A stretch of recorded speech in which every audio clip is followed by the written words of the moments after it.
Assalamu alaikum Kırgızstanlıklar. Tüysünarбы? Россияда, Amerika'da, Avrupa'da, Türkiye'de, Kore'de, Dubai'da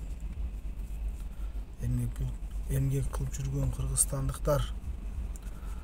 Allah Taala barыңарды жамандыктан, жаман көздөн сактасын, көз тийбесин. Allah Taala барды Kırgızstanlıkты akıllı, imandı, güçlü, gрамотный kılsın. Allah Taala bardыңарга ийгилик берсин. Тапкан акчаңар баракалы болуп, Allah Taala Кыргызстанга тапкан акчаңар Кыргызстанга пайдалуу болуп, Кыргызстанда экономикасы көтөрүлө турган болуп иштетелик, Кудай буйрса.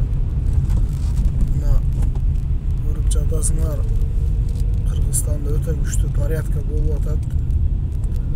Президент Садыр Нуркожоевич Жапаров, bir жактан Камчыбек Ташиев, bir жактан мына Нуржигит Кадырбеков сүйлөгөнүн көрдүм. Аябай мындай полезный сүйлөйт да. Ушул адамдан Алла разы болсун, өтө күчтүү да, акылдуу депутат да. Эмне болсун? Мына Эми айла жок айтат экенсиң, бир өлүп бири калсын, бирок тиги балдар эмне болуп атат? Ошол кишини чакырып бергиле деп улам, менин телефонумга аяктан билип алышкан. Ошол кезек менен чалып атат, уктап атканда да чалып атышат. Турган эле интрига, мен да министр болбамын. Ошо Кыргыздын чиновниктери, жетекчилери иштетпеген, аркка тарткан нерсе бул интрига да. Байкуш апам, мына көрүп Нуржигит Кадырбековге чоң рахмат айтат элем. Алла разы болсун. Өтө грамотный, окуган, Түркияда окуган, Японияда окуган күчтүү депутат, рахмат айтам.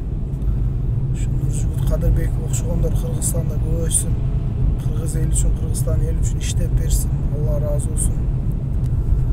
Ар бириңерге ийгилик тилеп калам.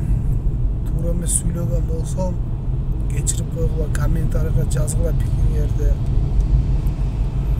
Бардыңар Аллага аманатсыңар.